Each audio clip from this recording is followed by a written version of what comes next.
ಮುಖ್ಯಮಂತ್ರಿ ಸಿದ್ದರಾಮಯ್ಯ ಮತ್ತು ಉಪಮುಖ್ಯಮಂತ್ರಿ ಡಿಕೆ ಶಿವಕುಮಾರ್ ಅವರ ನೇತೃತ್ವದಲ್ಲಿ ಚುನಾವಣಾ ತಂತ್ರಗಾರಿಕೆ ಸಭೆ ನಡೆಯೋದಕ್ಕಿದೆ. ಎರಡನೇ ಹಂತದ ಎಲೆಕ್ಷನ್ ನಡೆಯುವಂತ 14 ಕ್ಷೇತ್ರಗಳ ಉಸ್ತುವಾರಿ ಸಚಿವರು ಅಭ್ಯರ್ಥಿಗಳು ಈ ಸಭೆಯಲ್ಲಿ ಭಾಗಿಯಾಗಿದ್ದಾರೆ. ಚುನಾವಣೆ ಗೆಲ್ಲೋದಕ್ಕೆ ರಣತಂತ್ರವನ್ನ ಕಾಂಗ್ರೆಸ್ ನಾಯಕರು ರೂಪಿಸ್ತಾ ಇದ್ದಾರೆ. ಸಭೆಯಲ್ಲಿ ಹಲವು ಸೂಚನೆಗಳನ್ನು ಮುಖ್ಯಮಂತ್ರಿ ಮತ್ತು ಉಪಮುಖ್ಯಮಂತ್ರಿ ಕೊಟ್ಟಿದ್ದಾರೆ. ಅಂದರೆ ಎರಡನೇ ಹಂತದಲ್ಲಿ ಎಲೆಕ್ಷನ್ ನಡೆಯುವಂತ ಉತ್ತರ ಕರ್ನಾಟಕ ಭಾಗದ ಮತ್ತು ಮಧ್ಯ ಕರ್ನಾಟಕ ಭಾಗದ ಒಟ್ಟು 14 ಲೋಕಸಭಾ ಕ್ಷೇತ್ರಗಳಿಗೆ ಸಂಬಂಧಿಸಿದಂತೆ ಅಲ್ಲಿ ಅನುಸರಿಸಬೇಕಾದಂಥ ಕಾರ್ಯತಂತ್ರ, ರಣತಂತ್ರ ಇದೆಲ್ಲದರ ಬಗ್ಗೆ ಈ ಸಭೆಯಲ್ಲಿ ಚರ್ಚೆಯಾಗಿದೆ. ಹೆಚ್ಚಿನ ಡೀಟೇಲ್ ನೀಡೋದಕ್ಕೆ ನಮ್ಮ ಪ್ರತಿನಿಧಿ ಹರೀಶ್ ನೇರ ಸಂಪರ್ಕದಲ್ಲಿ. ಹರೀಶ್, ಸಭೆಯಲ್ಲಿ ಯಾವ ವಿಚಾರ ಪ್ರಸ್ತಾಪ ಆಗಿದೆ? ಯಾಕಂತಂದ್ರೆ ದಕ್ಷಿಣ ಕರ್ನಾಟಕದ ಲೋಕಸಭಾ ಕ್ಷೇತ್ರಗಳ ಲೆಕ್ಕಾಚಾರನೇ ಬೇರೆ, ಎರಡನೇ ಹಂತದ ಲೆಕ್ಕಾಚಾರನೇ ಬೇರೆ.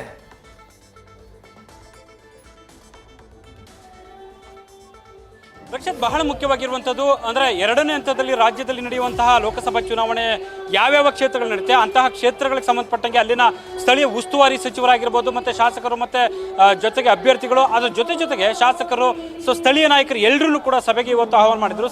ಡಿ.ಸಿ.ಎಂ ನೇತೃತ್ವದಲ್ಲಿ ಸುಮಾರು 1 ಗಂಟೆಗೆ ಹೆಚ್ಚು ಕಾಲ ಈ ಒಂದು ಸಭೆ ಕೂಡ ನಡೆದಿರುವಂಥದ್ದು. ಸಭೆಯಲ್ಲಿ ಡಿ.ಸಿ.ಎಂ ನೇರವಾಗಿ ಕೂಡ ಅಭ್ಯರ್ಥಿಗಳನ್ನ ಗೆಲ್ಲಿಸುವಂಥ ನಿಟ್ಟಿನಲ್ಲಿ ಒಂದಷ್ಟು ಸ್ಪಷ್ಟ ಸೂಚನೆಗಳನ್ನ ಕೊಟ್ಟಿದ್ದಾರೆ.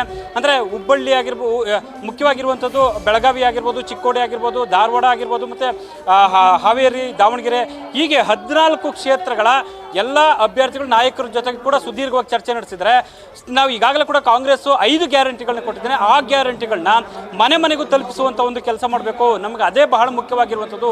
ನಾವು ನುಡಿದಂತೆ ನಡೆದಿದ್ವಿ, ಅದನ್ನು ಸಮರ್ಥವಾಗಿ ಪರಿಣಾಮಕಾರಿಯಾಗಿ ಜನರ ಬಳಿಗೆ ತೆಗೆದುಕೊಂಡು ಹೋಗುವಂಥ ಒಂದು ಪ್ರಯತ್ನ ಆಗಬೇಕು ಅನ್ನುವಂಥ ಒಂದು ಸೂಚನೆ ಕೊಟ್ಟರೆ, ಮಗದೊಂದು ಎಲ್ಲರೂ ಕೂಡ ಸಮನ್ವಯತೆಯನ್ನು ಸಾಧಿಸಬೇಕು, ಒಗ್ಗಟ್ಟಿನಿಂದ ಕೆಲಸ ಮಾಡಬೇಕಾಗುತ್ತೆ, ಹೆಚ್ಚಿನ ಲೀಡನ್ನು ಕೊಡಬೇಕಾಗುತ್ತೆ ಅನ್ನುವಂಥ ಸ್ಪಷ್ಟ ಸಂದೇಶವನ್ನು ಕೊಟ್ಟಿರುವಂಥದ್ದು. ಅಂದರೆ ಕಳೆದ ವಿಧಾನಸಭಾ ಚುನಾವಣೆ ಸಂದರ್ಭದಲ್ಲಿ ಯಾವೆಲ್ಲ ಶಾಸಕರು ಎಷ್ಟೆಲ್ಲ ಲೀಡ್ ತಗೊಂಡಿದ್ದಾರೆ ಅಷ್ಟೇ ಲೀಡನ್ನು ಈ ಬಾರಿ ಕೂಡ ಲೋಕಸಭೆ ಚುನಾವಣೆಯಲ್ಲೂ ಕೊಡಬೇಕು ಅನ್ನುವಂಥ ಸ್ಪಷ್ಟ ಸಂದೇಶವನ್ನು ರವಾನೆ ಮಾಡಿರುವಂಥದ್ದು.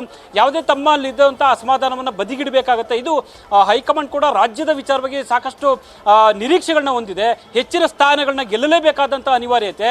ಈ ನಿಟ್ಟಿನಲ್ಲಿ ಎಲ್ಲರೂ ಕೂಡ ಕೆಲಸ ಮಾಡಬೇಕಾಗುತ್ತೆ. ಜವಾಬ್ದಾರಿಯಿಂದ ಇಲ್ಲದೇ ಇದ್ದಂಥ ಸಂದರ್ಭದಲ್ಲಿ ಯಾರೆಲ್ಲ ಸ್ಥಾನಮಾನಗಳನ್ನ ಅನುಭವಿಸ್ತಾ ಇದ್ದಾರೆ, ಎಲ್ಲ ಅಧಿಕಾರಿಗಳನ್ನ ಅನುಭವಿಸ್ತಾ ಇದ್ದಾರೆ, ಅವೆಲ್ಲವನ್ನೂ ಕೂಡ ಮತ್ತೆ ವಿಮರ್ಶೆ ಮಾಡಬೇಕಾದ್ರೆ ಅವನ್ನೆಲ್ಲವನ್ನು ಕೈ ಬಿಡಬೇಕಾಗುತ್ತೆ ಅನ್ನುವಂಥ ಸ್ಪಷ್ಟ ಸಂದೇಶವನ್ನು ಈಗಾಗಲೇ ಕೊಟ್ಟಿರುವಂಥದ್ದು. ಸ್ವತಃ ಕೂಡ ಅಭ್ಯರ್ಥಿಗಳನ್ನೇ ಕೂರಿಸ್ಕೊಂಡು ಅಲ್ಲಿ ಒಂದಷ್ಟು ಪಾಠಗಳನ್ನ ಕೂಡ ಮಾಡಿರುವಂಥದ್ದು. ಅಂದರೆ ಒಟ್ಟಾರೆ ರಾಜ್ಯದಲ್ಲಿ ಇರುವಂತಹ ಪೂರಕ ವಾತಾವರಣವನ್ನು ಬಳಸ್ಕೊಳ್ಬೇಕಾಗುತ್ತೆ. ಈ ಬಾರಿ ಮೋದಿ ಅಲೆ ಅಷ್ಟಾಗಿ ಕಾಣಿಸ್ತಾ ಇಲ್ಲ.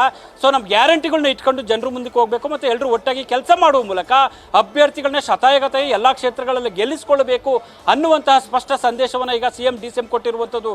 ರಕ್ಷತ್, ಧನ್ಯವಾದ ಹರೀಶ್ ಮಾಹಿತಿಗೆ.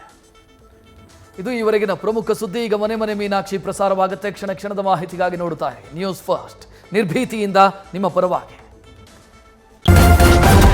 ನ್ಯೂಸ್ ಫಸ್ಟ್, ನಿರ್ಭೀತಿಯಿಂದ ನಿಮ್ಮ ಪರವಾಗಿ.